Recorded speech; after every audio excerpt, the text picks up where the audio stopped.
सर्वसंगत से प्रार्थना है। सत्संग प्रारंभ हो रहा है। कृपया सत्संग स्थल पर शांति पूर्वक विराजमान होकर के श्रद्धा से सत्संग सुने।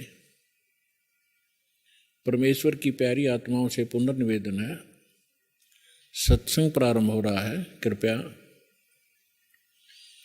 सत्संग स्थल पर शांति पूर्वक विराजमान होकर के श्रद्धा से सत्संग सुने। सत साहिब। दर्शकों, जगत गुरु संत रामपाल जी महाराज के अद्भुत अलौकिक सत्संग प्रवचनों ने हिंदुस्तान में ही नहीं बल्कि विश्व में एक आध्यात्मिक ज्ञान की क्रांति ला दी है। लाखों श्रद्धालुओं ने हमें इन सत्संगों के प्रसारण के लिए बधाई पत्र भेजे हैं। इसके साथ साथ कुछ श्रद्धालुओं ने कुछ शंकाएं भी हमारे को भेजी हैं। हमने उन सब श्रद्धालुओं की शंकाओं के निवारण के लिए संत रामपाल जी महाराज से भेंट की तथा महाराज जी से उन सभी शंकाओं का निवारण जाना, जिसकी जिज्ञासा हमारे दर्शकों में बनी हुई है। तो आइए अब जानते हैं परम पूज्य जगत गुरु तत्वदर्शी संत रामपाल जी महाराज से आपकी हर शंका का समाधान। तो पुण्यात्माओं, बिना बताए पता कैसे चले? स्वयं परमात्मा 120 वर्ष रह के चले गए। हम लाल की पहचान करना जानते नहीं, इस कारण से मार खाते रहे। और एक तो कहना होता है विद प्रूफ करूंगा कि इस विषय में किसी के पास ज्ञान नहीं, किसी के पास समाधान नहीं, और कबीर जैसा भगवान नहीं, और इस परमात्मा के दास को जो प्राप्त है कबीर परमात्मा का दिया हुआ, ऐसा कोई ज्ञान नहीं।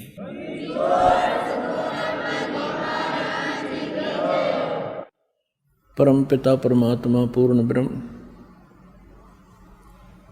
सर्व सृष्टि रचनहार कबीर भगवान ने हम सभी प्राणियों के ऊपर एक विशेष कृपा की है। उन्होंने स्वयं आकर के हमें ये ज्ञान कराया है कि हम क्यों जन्म रहे हैं, क्यों मर रहे हैं। जिस संपत्ति और जिस संतान को हम सुरक्षित रखने के लिए दिन रात प्रयत्नशील रहते हैं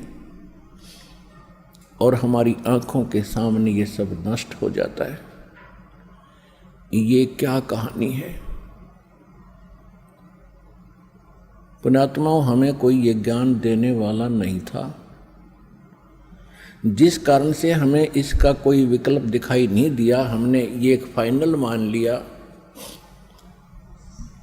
जन्म और मृत्यु होगी।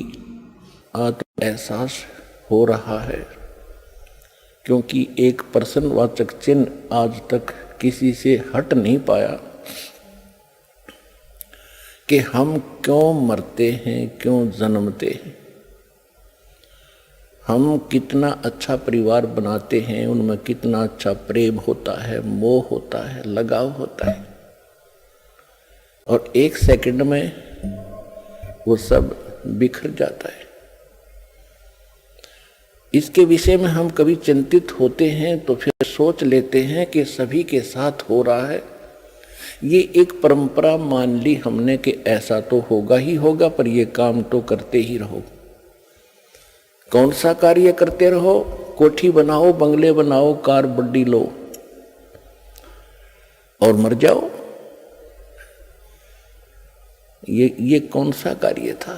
ये सभी हमारे साथ जो घटनाएं घट रही हैं आप प्रतिदिन देखते हो, किसी न किसी गांव में या किसी घर में। अपने खुद को भी बहुत सी ऐसी घटनाओं से हमारा पाला पड़ा है। तो ये सब हो क्यों रहा है? तो उसके लिए परमात्मा हमें स्वयं आकर के ज्ञान कराते हैं कि आप इस गलत लोक में आ गए। जन्म और मृत्यु के रोग से बचने का जो तरीका है, जो विधि है, वो वास्तविक भक्ति है, वो परमात्मा स्वयं ही बताते हैं। और उसके लिए वो स्वयं सशरीर वहां से आते हैं जहां परमात्मा रह रहे हैं। तो परमात्मा हमें याद दिलाते हैं कि कुछ तुम पीछे और कुछ भविष्य में झांको। आप केवल वर्तमान में ही सीमित हो गए हो। यदि हम अपने भूत में झांकते हैं, बैक में देखते हैं, तो क्या बताते हैं परमात्मा ने स्वयं आकर अपनी प्यारी आत्मा गरीबदास जी को ज्ञान दिया है। उन्होंने क्या बताया है, भाई आगे गए ना बावड़े, आगे यानी जो पहले जा चुके हैं, आगे गए ना बावड़े ये रहते भी सब जाही, बिन साहिब की बंदगी कहीं ठोर ठिकाना नहीं। हमारे दादे परदादे चले गए, उनका कहीं नामो निशान नहीं। अब वो ना जाने किस प्राणी के शरीर में दुख पा रहे होंगे, और वो ये आशा किए बैठे थे मेरा कुल चले। उनका कुल भी चल गया, उनको क्या मिला, और उनसे पहले का कुल कहाँ गया जो सारा मर चुका है, नामो निशान नहीं उनका। तो यहां परमात्मा बताते हैं हमें समझाने के लिए, क्या मांगो कुछ थिर न रहाई, ये देखत नैन चला जग जाई, 1 लख पूत 1.25 लख नाती, उस रावण के दीवान बाती। आप एक संतान प्राप्त करके यदि बधाई बांट भी लोगे 2 दिन, परमात्मा कहते हैं रावण के तो 1 लाख थे, 1 लाख पुत्र थे, और आज उसके कोई दीपक लगाने वाला शेष नहीं, उसका नामो निशान, कुल भी समाप्त, रावण भी अंत, और राज भी गया। तो हमें परमात्मा ये याद दिलाना चाहते हैं, ये तो आपको याद दिलाए कि पहले यानी पीछे जो कुछ हो चुका है उसकी ये दशा है। वर्तमान में आप देख ही रहे हो, या कोई प्राणी सुखी नहीं, और सभी की आशा इच्छा होती है मैं करोड़पति बनूं, घना धनी हो जाऊं, बढ़िया कोठी बनाऊं, एक कार ले लूं, जग में मेरी इज्जत हो। क्योंकि हमने इतनी ही पढ़ाई पढ़ रखी अभी तक। तो परमात्मा कहते हैं ये सब कुछ भी हो गया। ऐसे बहुत हैं जिनके पास कोठियां हैं, उनके पिछले पुण्य संस्कार से बड़ी बड़ी कारें हैं, उनके पास संपत्ति भी बहुत है, और आप देख भी रहे हैं कि एक पल में ना जाने किसकी मृत्यु हो जाती है। बड़े बड़े सेठ अपने ही हेलीकॉप्टर के अंदर मृत्यु को प्राप्त हो जाते हैं दुर्घटनाग्रस्त हो जाने से। आगे क्या होगा, आगे के लिए परमात्मा सत्र करते हैं। फिर पीछे तू पशुआ की जय गद्दा बैल बनाई, और ये 56 भोग कहाँ मन बोरे, कहीं कुर्डी चरने जाई। अब ये हमारा अब ना विश्वास हो रहा, क्योंकि सारी सुविधा है और मन में ऐसी चाबी भर रखी इस काल भगवान ने, वो काम करना है, वो करना है, वो रह गया है, ऐसा वो करूंगा चलो।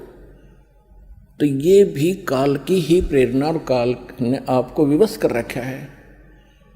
इतने काम आपके जिम्मे लगा दिए, और वो किस कारण से, एक पेट के लिए, एक निर्वाह के लिए, इस शरीर को सुरक्षित रखने के लिए। मकान बनाना है, कपड़े पहनने हैं, खाना खाना है, ये सारा इस शरीर की सुरक्षा के लिए है कि वो ठीक ठाक बना रहे। और इसका कोई भरोसा नहीं है कब बिजली गिर जाए और किस कारण से अंत हो जाए। तो यहां परमात्मा कहते हैं कबीर ये तन जाएगा, सके तो ठहर ला, एक सेवा कर सतगुरु की और गोविंद के गुण गा। के शरीर तो एक दिन तुम्हारा जाएगा, और तेरा संस्कार जितना भी मनुष्य जीवन का उसके आते ही तुरंत नष्ट हो जाएगा, चाहे तेरा कितना काम शेष हो। उस समय नहीं देखा जाएगा कि तेरा लड़का विवाह नहीं हुआ है, लड़की ब्याणी रहेगी, ये नहीं देखेगा। एक भक्त बता रहा था कि मेरे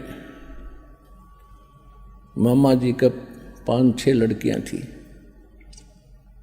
और हमारे समाज में लड़कियों को एक